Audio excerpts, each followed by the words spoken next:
Halo, welcome back to Permika Channel.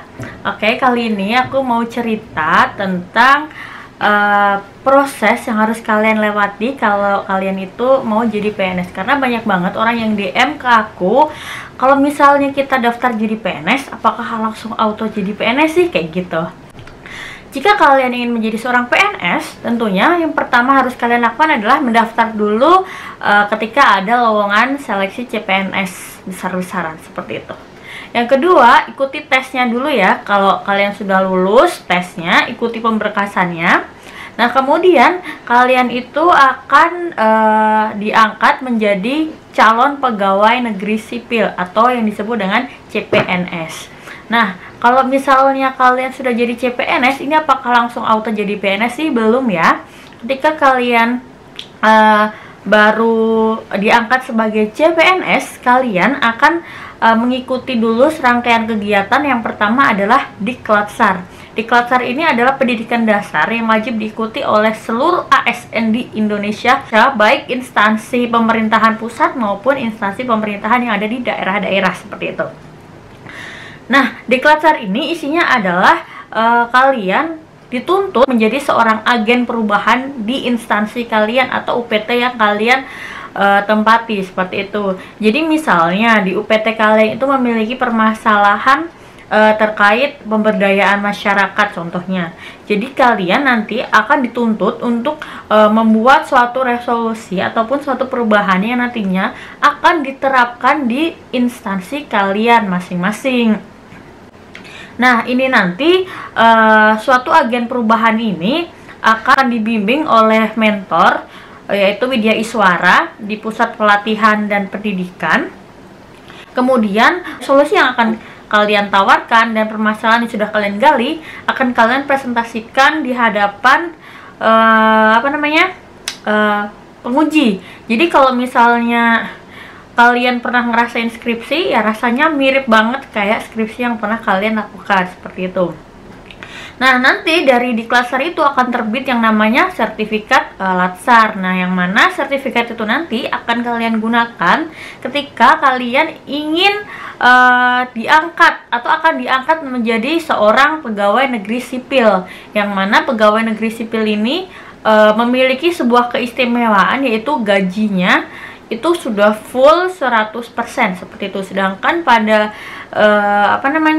CPNS kalian baru mendapatkan gaji sebesar 80% seperti itu. Aku kurang tahu sih apakah di instansi yang lainnya itu juga sama, cuman kemarin di instansiku itu ketika kita masih menjabat sebagai CPNS, kita baru mendapatkan gaji sebesar 80% seperti itu. Nah, kalau kita sudah melaksanakan Diklatsar atau pendidikan dasar CPNS ini tadi, apa yang akan kita lakukan selanjutnya? Yaitu kita akan mengikuti diklat pembentukan jabatan fungsional seperti itu. Nah, kebetulan untuk tahun-tahun sekarang kebanyakan PNS itu adalah pejabat fungsional, entah itu pejabat fungsional umum ataupun pejabat fungsional yang khusus. Nah, kebetulan kemarin itu kan aku masuknya di jabatan fungsional khusus atau tertentu, yang mana untuk menjadi seseorang yang memiliki jabatan fungsional itu memang diwajibkan untuk mengikuti diklat tersebut. Nah, kebetulan kemarin aku jadi seorang penyuluh kehutanan. Jadi aku setelah mengikuti Diklatsar pembentukan CPNS, kemudian diangkat menjadi PNS, kemudian aku mengikuti Diklatsar penyuluh kehutanan seperti itu. Nah, ketika kita sudah mengikuti diklat penyuluh kehutanan ini tadi, sudah sah mengikuti diklatnya, kita akan mendapatkan tunjangan fungsional jabatan kita seperti itu. Jadi tadi kan kalau CPNS gaji 80%, ketika sudah PNS gajinya udah 100%. Ketika kita sudah aktif, istilahnya itu sudah aktif di jabatan fungsional kita, sudah telah mengikuti diklat pembentukan jabatan fungsional, kita akan mendapatkan yang namanya tunjangan jabatan seperti itu. Jadi gaji sudah full 100% plus tunjangan jabatan kayak gitu.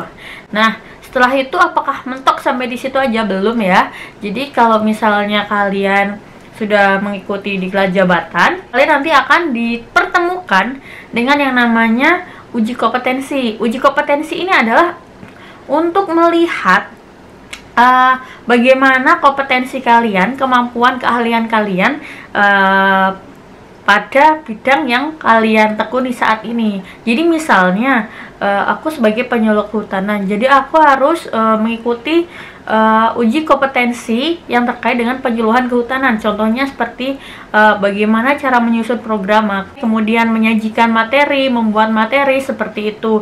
Nah, pada uji kompetensi ini ya ibaratnya kita harus membuktikan bahwa kita ini memang berkinerja baik, memiliki kemampuan yang bagus, dan nanti akan diuji oleh tim asesor, seperti itu.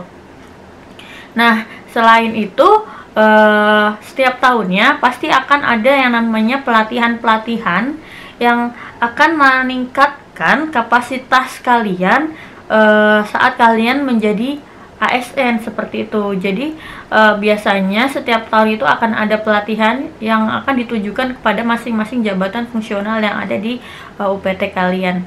Untuk keikutsertaannya itu terserah dari masing-masing instansi apakah akan mengirimkan kalian atau tidak, tapi biasanya itu ada yang namanya semacam pelatihan untuk menunjang kinerja dan skill kalian, seperti itu.